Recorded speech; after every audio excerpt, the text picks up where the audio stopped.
Kulong sa Myanmar ang higit 70 Pilipinong nagtatrabaho sa scum hub doon. Bukod sa ilegal na pumasok sa bansa, overstaying na rin sila. Nasa frontline ng balitang yan, si Reniel Pawid, exclusive. December 11, 2025, Maywadi, Myanmar. Siksikan at walang labasan ang 78 Pilipino sa silid na ito. Kakasagip lang sa kanila sa pinagtrabahuhang scam hub. Pinalong kami dito sa loob. January 7, 2026, Paan, Myanmar. Isinakay ang mga Pinoy sa truck. Walang ihian, maging pag-inom ng tubig. Pahirapan. Pagbaba ng sasakyan, buong akala ng mga Pinoy ita-turn over na sila sa mga opisyal ng Embahada ng Pilipinas. Pero lahat sila, diretso sa Paan Prison. Sana po ay matulungan niyo po kami dahil mahirap po ang pinagdadaanan namin dito. Araw-araw po ay nangangamba po kami para sa aming buhay. Depressed na ako rito, kulang sa tulog, walang gana kumain.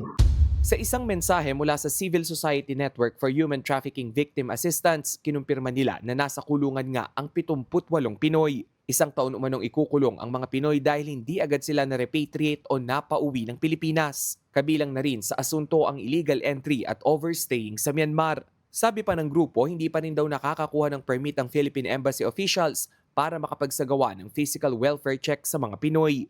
Wala pa naman tugon ang Philippine Embassy sa Myanmar tungkol sa mga pahayag na yan. Ikinababahala naman ng isa pang grupo, kumakalat na sa Southeast Asia ang mga scam hub. May mga Pinoy na rin ang nasa scam hub sa Cambodia, Indonesia at Malaysia. Many thousands are from the Chinese organized crime groups and have been directly involved in developing the scams, building out the technology needed to perpetrate them, and in laundering the proceeds. Many more are willingly engaged in the criminal activity and have become hardened scammers. Sa huling tala ng Department of Migrant Workers, higit 800 Filipino sa Maywadi, Myanmar ang napauwi ng bansa simula noong 2025. Habang lampas 400 Pinoy na scam hub workers din mula Cambodia ang napabalik ng bansa simula noong nakaraang taon. Paulit-ulit namang pinaalala ng DMW na huwag kumagat sa mga job offer na hindi dumaan sa kanilang ahensya. Nagbabalita mula sa Frontline, Reniel Pawid, News 5. Mga kapatid, Jess De Los Santos po ang inyong kasangga sa paghahatid ng balita para sa may alam at may pakialam.